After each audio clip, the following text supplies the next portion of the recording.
Hello friends, good evening. मैं शिवानी गुप्ता स्वागत करती हूँ आपके अपने यूट्यूब चैनल दक्ष स्टडी सेंटर में। तो दोस्तों, आप सभी कैसे हैं?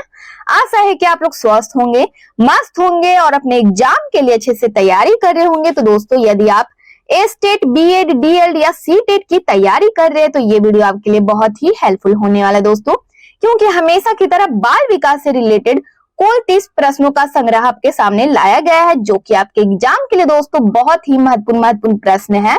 और दोस्तों, यह हमारा 18 नंबर का क्लास है। तो आपसे निवेदन है कि इससे पहले जो भी क्लास है आप एक बार जरूर से जरूर देख लीजिए, ताकि दोस्तों आपको प्रत्येक प्रश्न से संपूर्ण जानकारी प्राप्त हो सके। और प्रतिदिन शाम 7 बजे बाल विकास का क्लास आप जरूर से ज्वाइन करें।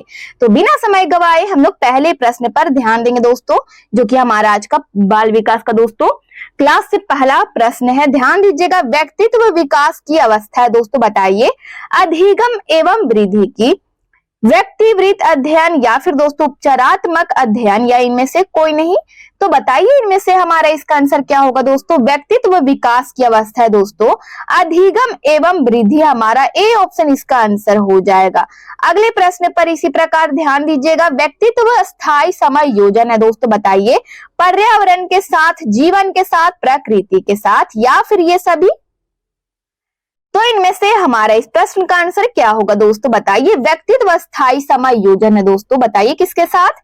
तो इनमें से हमारा इसका सही आंसर है पर्यावरण के साथ भी दोस्तों, जीवन के साथ भी दोस्तों, हमारा प्रकृति के साथ भी हो जाएगा इसका आंसर। अर्थात हमारा डी ऑप्शन इसका आंसर है कि व्यक्तित्व स्थायी समायोजन है दोस्तों। ये सभी हमारा डी ऑप्शन इसका आंसर हो जाएगा। अगले प्रश्न पर इसी प्रकार ध्यान दीजिएगा, मैकडूगल के अनुसार मूल प्रवृत्ति यानी जिज्ञासा का संबंध कौन सा संवेग से है दोस्तों? बताइए, भय से है, घृणा से, आश्चर्य से या भूख से। तो बताइए इनमें से हमारा इस प्रश्न का आंसर क्या होगा दोस्तों? यदि आपको कोई भी प्रश्न का दोस्तों आंसर आ रहा है तो कमेंट बॉक्स में दोस्तों बताने में आप बिल्कुल से बिल्कुल देर नहीं कीजिए दोस्तों, और कोशिश कीजिए कि आप प्रत्येक प्रश्न का आंसर आप अपने कमेंट बॉक्स में बताएं। तो हमारा इसका आंसर हो जाएगा दोस्तों, मैकडूगल के अनुसार मूल प्रवृत्ति यानी जिज्ञासा का संबंध दोस्तों आश्चर्य से है। हमारा आश्चर्य कौन से संवेग से है? तो आश्चर्य संवेग से है हमारा दोस्तों सी ऑप्शन इसका आंसर हो जाएगा। अगला प्रश्न है, व्यक्तित्व विकास की अवस्था। बताइए दोस्तों, अधिगम एवं वृद्धि, व्यक्तिवृत्त अध्ययन, ये रिपीट क्वेश्चन है दोस्तों, उपचारात्मक अध्ययन या इनमें से कोई नहीं। तो इनमें से हमारा इसका आंसर क्या होगा? अधिगम एवं वृद्धि क्या होगा दोस्तों? ए ऑप्शन हमारा इसका आंसर हो जाएगा कि व्यक्तित्व विकास की अवस्था है अधिगम एवं वृद्धि की। अगले प्रश्न पर इसी प्रकार ध्यान दीजिएगा, एक कक्षा में व्यक्तिगत विभिन्नताओं के क्षेत्र हो सकते हैं दोस्तों रुचियों के, सीखने के, चरित्र के या ये सभी। तो बताइए इनमें से हमारे इस प्रश्न का आंसर क्या होगा दोस्तों अपने कमेंट बॉक्स में, कि एक कक्षा में व्यक्तिगत विभिन्नताओं के क्षेत्र हो सकते हैं दोस्तों रुचियों के भी, सीखने के भी, चरित्र के भी। दोस्तों हमारा डी ऑप्शन इसका आंसर हो जाएगा ये सभी। अगला प्रश्न है, शिक्षा में फ्रोवेल का महत्वपूर्ण योगदान था दोस्तों डॉट डॉट डॉट का विकास। बताइए दोस्तों किसका विकास? ए में दे दिया है व्यावसायिक स्कूल का विकास, पब्लिक स्कूल का विकास या फिर दोस्तों किंडरगार्टन, लैटिन स्कूल। तो इनमें से हमारा डॉट डॉट के जगह पे बताइए दोस्तों, ब्लैंक्स की जगह पे हमारा निम्न में से क्या होगा? शिक्षा में फ्रोवेल का महत्वपूर्ण योगदान था दोस्तों किसके विकास में?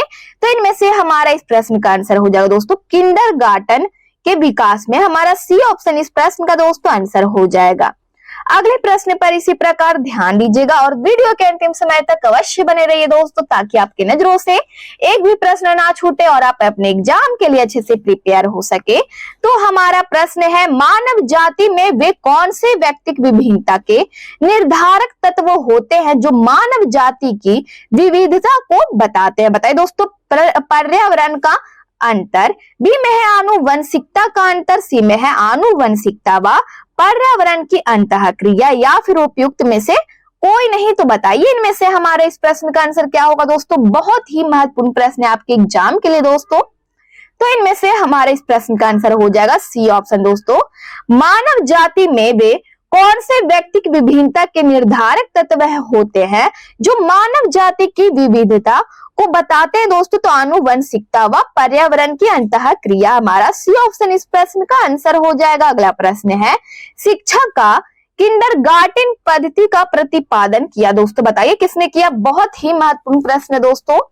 शिक्षा का किंडरगार्टन पद्धति का प्रतिपादन किसने किया? दोस्तों बताइए। टीपी नन ने, स्पेंसर ने, फ्रोबेल ने, या फिर दोस्तों मॉन्टेसरी ने? तो बताइए इनमें से हमारा इस प्रश्न का आंसर क्या होगा दोस्तों? तो इनमें से हमारा इस प्रश्न का आंसर है दोस्तों, ध्यान दीजिएगा, फ्रोबेल ने। हमारा सी ऑप्शन इसका आंसर हो जाएगा दोस्तों। ठीक है, अगले प्रश्न पर इसी प्रकार ध्यान दीजिएगा। चरित्र का विकास होता है दोस्तों इच्छा शक्ति द्वारा, बर्ताव एवं व्यवहार द्वारा, या फिर दोस्तों नैतिकता द्वारा, उपयुक्त सभी के द्वारा? तो बताइए इनमें से हमारा इसका आंसर क्या होगा दोस्तों?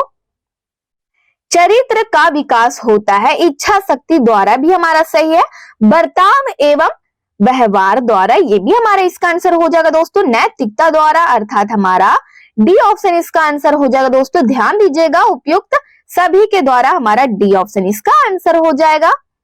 अगले प्रश्न पर इसी प्रकार ध्यान दीजिएगा। मैकडूगल के अनुसार प्रत्येक मूल प्रवृत्ति से संबंध होता है दोस्तों संज्ञान से। बताइए, संवेग से, संवेदना या चिंतन? तो इनमें से हमारा इसका आंसर क्या होगा दोस्तों? बताइए।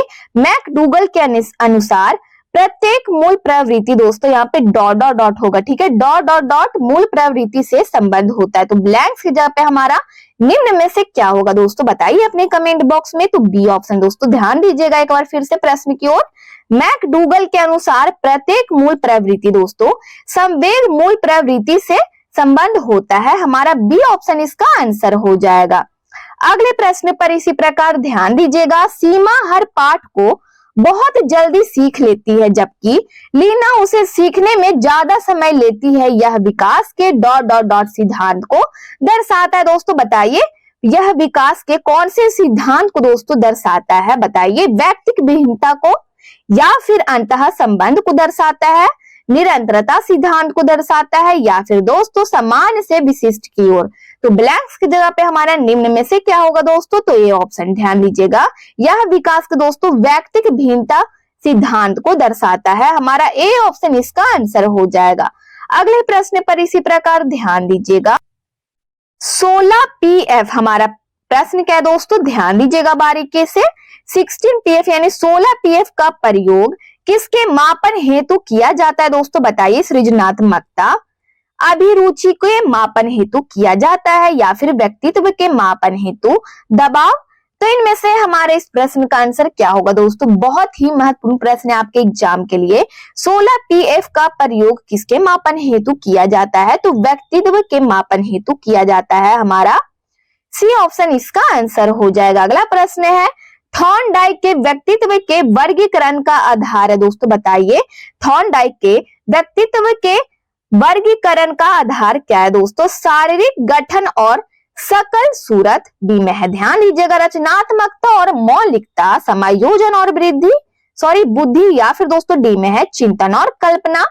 तो इनमें से हमारा इसका आंसर क्या होगा दोस्तों? बताइए अपने कमेंट बॉक्स में कि थॉर्नडाइक के व्यक्तित्व के वर्गीकरण का आधार क्या है दोस्तों? तो चिंतन और कल्पना है, हमारा डी ऑप्शन इसका आंसर हो जाएगा। अगले प्रश्न पर इसी प्रकार ध्यान दीजिएगा। शिक्षार्थी व्यक्तिक भिन्नता प्रदर्शित करते हैं, अतः शिक्षक को दोस्तों बताइए, शिक्षार्थी व्यक्तिक भिन्नता प्रदर्शित करते हैं, अतः शिक्षक को अधिगम की एक समान गति पर बल देना चाहिए, बी में है, अतः शिक्षक को कठोर अनुशासन सुनिश्चित करना चाहिए, सी में है। ध्यान दीजिएगा दोस्तों, शिक्षक को परीक्षाओं की संख्या बढ़ा देनी चाहिए, या फिर सीखने की विविध अनुभवों को उपलब्ध कराना चाहिए। तो इनमें से हमारा इसका सही आंसर क्या होगा दोस्तों? बताइए अपने कमेंट बॉक्स में। शिक्षार्थी व्यक्तिक भिन्नता प्रदर्शित करते हैं, तो अतः शिक्षक को दोस्तों सीखने के विविध अनुभवों को उपलब्ध कराना चाहिए, हमारा दोस्तों डी ऑप्शन इसका आंसर हो जाएगा।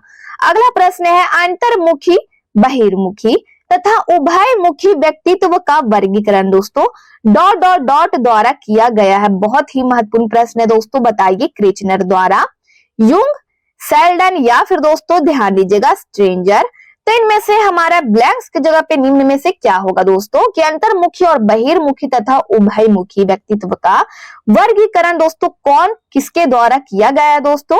तो इनमें से हमारा इसका सही आंसर है, ध्यान दीजिएगा, युंग द्वारा किया गया है। हमारा बी ऑप्शन इसका आंसर हो जाएगा। अगला प्रश्न है, ध्यान दीजिएगा दोस्तों, फ्रॉइड के अनुसार हमारे मूल्यों का आंतरिकीकरण डॉट डॉट डॉट में होता है दोस्तों। बताइए, इद्म, अहम, प्राहम या फिर दोस्तों ध्यान दीजिएगा बारीकी से परिस्थितियों।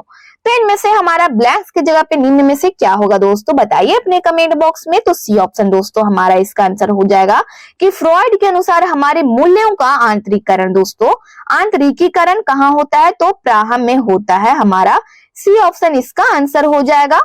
अगला प्रश्न है, व्यक्तियों में एक दूसरे से भिन्नता क्यों होती है दोस्तों। बताइए, बहुत ही महत्वपूर्ण प्रश्न है दोस्तों आपके एग्जाम के लिए कि व्यक्तियों में एक दूसरे से भिन्नता क्यों होती है। बताइए, जन्मजात विशेषताओं के कारण, वंशानुक्रम और वातावरण के बीच अन्योन्य क्रिया के कारण, या फिर दोस्तों सी में है प्रत्येक व्यक्ति को उसके माता पिता से जीनों का भिन्न समुच्चय प्राप्त होने के कारण, डी में है वातावरण के प्रभाव के कारण।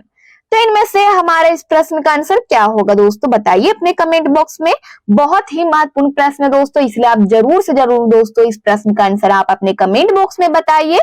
तो हमारा इसका सही आंसर है, ध्यान दीजिएगा, बी ऑप्शन कि व्यक्तियों में एक दूसरे से भिन्नता दोस्तों वंशानुक्रम और वातावरण के बीच अन्योन्य क्रिया के कारण होता है। हमारा बी ऑप्शन इसका आंसर हो जाएगा। ठीक है, अगले प्रश्न पर इसी प्रकार ध्यान दीजिएगा दोस्तों, डॉट डॉट डॉट के अनुसार इद्म, अहम तथा प्राहम व्यक्तित्व के 3 घटक है दोस्तों। बताइए, बंडूरा के अनुसार, युंग के अनुसार, एडलर के अनुसार या फिर फ्रॉइड के अनुसार। तो हमारा ब्लैंक्स की जगह पे निम्न में से क्या होगा दोस्तों, तो इनमें से हमारा इसका सही आंसर है डी ऑप्शन, फ्रॉइड के अनुसार दोस्तों इद्म, अहम तथा प्राहम व्यक्तित्व के 3 घटक है। ठीक है, अगले प्रश्न पर इसी प्रकार ध्यान दीजिएगा, निम्नलिखित में से कौन व्यक्तित्व का प्रक्षेपी परीक्षण नहीं है दोस्तों। बताइए, ए में दे दिया है, ध्यान दीजिएगा, रोरसा-सेहाई धब्बा परीक्षण, TAT या फिर शब्द साहचर्य परीक्षण, डी में है, ध्यान दीजिएगा 16 PF परीक्षण। तो इनमें से हमारे इसका सही आंसर क्या होगा दोस्तों, बताइए। तो हमारा इनमें से सही आंसर है दोस्तों, बताइए क्या होगा, तो डी ऑप्शन दोस्तों ध्यान दीजिएगा 16 PF परीक्षण दोस्तों व्यक्तित्व का प्रक्षेपी परीक्षण नहीं है। हमारा डी ऑप्शन इसका आंसर हो जाएगा। अगले प्रश्न पर ध्यान देंगे तो हमारा अगला प्रश्न है, ध्यान दीजिएगा, पढ़ाते समय सामान्य कक्षा में अध्यापक का सर्वाधिक ध्यान किस मनोवैज्ञानिक तथ्य पर होना चाहिए दोस्तों। बताइए, बहुत ही महत्वपूर्ण प्रश्न है, शिक्षण तकनीक पर, शारीरिक क्षमता, व्यक्तिक विभिन्नता पर या फिर दोस्तों पारिवारिक स्थिति। तो इनमें से हमारा इसका आंसर क्या होगा दोस्तों, बताइए अपने कमेंट बॉक्स में। तो सी ऑप्शन हमारा इसका आंसर हो जाएगा दोस्तों, व्यक्तिक विभिन्नता हमारा इसका आंसर हो जाएगा। अगला प्रश्न है, व्यक्ति में उन मनोशारीरिक अवस्थाओं का गतिशील संगठन जो उसके पर्यावरण के साथ अद्वितीय सामंजस्य निर्धारित करता है कहलाता है दोस्तों। बताइए क्या कहलाता है, व्यक्तित्व, समायोजन, संवेदना या चरित्र। तो इनमें से हमारा इसका सही आंसर क्या होगा दोस्तों, बताइए, व्यक्तित्व कहलाता है दोस्तों। हमारा ए ऑप्शन इसका आंसर हो जाएगा कि व्यक्ति में उन मनोशारीरिक अवस्थाओं का गतिशील संगठन जो उसके पर्यावरण के साथ अद्वितीय सामंजस्य निर्धारित करता है व्यक्तित्व कहलाता है। अगला प्रश्न है, ब्राहा आभास के आधार पर व्यक्तिगत का वर्णन कहा जाता है दोस्तों। बताइए, गहन दृष्टिकोण को, सतही दृष्टिकोण, मानकीय दृष्टिकोण या फिर ध्यान दीजिएगा प्रेक्षणात्मक दृष्टिकोण। तो इनमें से हमारा इसका आंसर क्या होगा दोस्तों, बताइए। बी ऑप्शन दोस्तों, सतही दृष्टिकोण दोस्तों हमारा ब्राहाभास के आधार पर व्यक्तिगत का वर्णन कहा जाता है दोस्तों। क्या कहा जाता है, तो सतही दृष्टिकोण को कहा जाता है। अगला प्रश्न है, ध्यान दीजिएगा, व्यक्तिगत भेद पाए जाते हैं दोस्तों बुद्धि स्तरों में, ये सभी में या फिर दोस्तों ध्यान दीजिएगा बी में है अभिवृत्ति में, सी में है गतिवाही योग्यता में। तो बताइए इनमें से हमारा क्या होगा दोस्तों, बुद्धि स्तरों में, अभिवृत्ति में, गतिवाही योग्यता में या फिर दोस्तों ये सभी में। तो इनमें से हमारा इसका सही आंसर क्या होगा दोस्तों, बताइए अपने कमेंट बॉक्स में। तो हमारा इसका सही आंसर है, ध्यान दीजिएगा, व्यक्तिगत भेद पाए जाते दोस्तों बुद्धि स्तरों में भी, अभिवृत्ति में भी दोस्तों, गतिवाही योग्यता में भी हमारा दोस्तों डी ऑप्शन इसका आंसर हो जाएगा, ये सभी में। अगले प्रश्न पर इसी प्रकार ध्यान दीजिएगा, व्यक्तित्व का पहला प्रकारात्मक वर्गीकरण प्रस्तुत किया है दोस्तों, बताइए मन ने, सेल्डन ने, हिपोक्रेटस ने या फिर दोस्तों कैटेल ने। तो इनमें से हमारा इस प्रश्न का आंसर क्या होगा दोस्तों, बताइए। व्यक्तित्व का पहला प्रकारात्मक वर्गीकरण दोस्तों प्रस्तुत किसने किया है, तो हमारा इनमें से सही आंसर है हिपोक्रेटस ने, हमारा सी ऑप्शन इसका आंसर हो जाएगा। अगला प्रश्न है, अंतर्मुखी व्यक्तित्व एवं बहिर्मुखी व्यक्तित्व का वर्गीकरण किसने किया दोस्तों, बताइए। अभी जस्ट दोस्तों इस प्रश्न का आंसर मैं बताई हूं, तो बताइए इनमें से हमारा क्या होगा दोस्तों, फ्रॉइड, युंग, मन या ऑलपोर्ट ने दोस्तों, बताइए। ऑप्शन दोस्तों अलग है बट क्वेश्चन एक ही है दोस्तों, तो इनमें से हमारा इसका आंसर क्या होगा दोस्तों, बताइए अपने कमेंट बॉक्स में। तो बी, हमारा बी ऑप्शन इसका आंसर हो जाएगा दोस्तों कि अंतर्मुखी व्यक्तित्व एवं बहिर्मुखी व्यक्तित्व का वर्गीकरण दोस्तों युंग ने किया है, हमारा बी ऑप्शन इसका आंसर हो जाएगा। अगला प्रश्न है, ग्रंथियों के आधार पर व्यक्तित्व के विभिन्न प्रकारों की चर्चा किसने की है दोस्तों, बताइए। क्रेसमर, युंग, कैनेन या स्प्रेंजर। तो इनमें से हमारा इस प्रश्न का आंसर हो जाएगा, ध्यान दीजिएगा, कैनेन, हमारा दोस्तों सी ऑप्शन इसका आंसर हो जाएगा कि ग्रंथियों के आधार पर व्यक्तित्व के विभिन्न प्रकारों की चर्चा दोस्तों कैनेन ने की है। बहुत ही महत्वपूर्ण प्रश्न था दोस्तों, हमारा सी ऑप्शन इसका आंसर हो जाएगा। अगला प्रश्न है, क्लाउड पिक्चर टेस्ट निम्न में से किसके मापन में प्रयुक्त होता है दोस्तों, बताइए। बुद्धि के मापन हेतु, व्यक्तित्व, अभिक्षमता या अभिरुचि।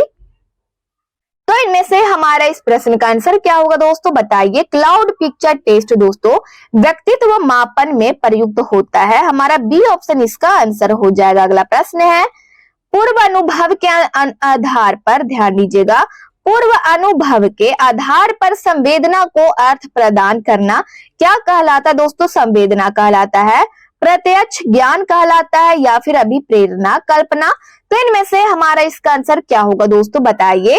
पूर्व अनुभवों के आधार पर संवेदना को दोस्तों अर्थ प्रदान करना दोस्तों प्रत्यक्ष, ध्यान दीजिएगा, प्रत्यक्ष ज्ञान कहलाता है, हमारा बी ऑप्शन इसका आंसर हो जाएगा, प्रत्यक्ष ज्ञान कहलाता है। अगला प्रश्न है, रोजकार इंक ब्लॉट, ध्यान दीजिएगा दोस्तों, रोसार्क इंक ब्लॉट टेस्ट का प्रयोग निम्न में से किसके मापन हेतु किया जाता है दोस्तों, बताइए। व्यक्तित्व, बुद्धि, अभिरुचि या फिर अभिक्षमता के हेतु। तो इनमें से हमारा इसका सही आंसर है, ध्यान दीजिएगा दोस्तों ऑप्शन की ओर, ए ऑप्शन दोस्तों, हमारा ए ऑप्शन इसका आंसर हो जाएगा। व्यक्तित्व की रोसार्क इंक ब्लॉट टेस्ट का प्रयोग दोस्तों व्यक्तित्व मापन हेतु किया जाता है, ऑप्शन हमारा इसका आंसर है। अगला प्रश्न है, मूल प्रवृत्ति की एक प्रमुख विशेषता है जो पाई जाती है दोस्तों केवल मनुष्यों में, केवल बिल्लियों तथा चूहों में या फिर सभी प्राणियों में, तथा यह जन्मजात व प्राकृतिक होती है, या फिर दोस्तों डी में है केवल कलाकारों में। तो इनमें से हमारा इसका सही आंसर क्या होगा दोस्तों, बताइए अपने कमेंट बॉक्स में। तो सी ऑप्शन दोस्तों, मूल प्रवृत्ति की एक प्रमुख विशेषताएं जो पाई जाती है दोस्तों सभी प्राणियों में तथा यह जन्मजात व प्राकृतिक होती है, हमारा सी ऑप्शन इसका आंसर हो जाएगा। तो दोस्तों ये हमारा आज के क्लास का लास्ट प्रश्न था। यदि आप चैनल को पहली बार विजिट कर रहे हैं तो चैनल को बस सब्सक्राइब कर ले, बेल आइकन को ऑल में प्रेस कर ले दोस्तों, और वीडियो को लाइक करना ना भूले, अपने स्टडी ग्रुप में जरूर से शेयर कर ले दोस्तों। और आप लोग अपनी कमेंट बॉक्स में अपनी प्रतिक्रिया देते रहते हैं, इसके लिए दिल से धन्यवाद। मिलते हैं नेक्स्ट वीडियो में, तब तक के लिए जय हिंद, जय भारत।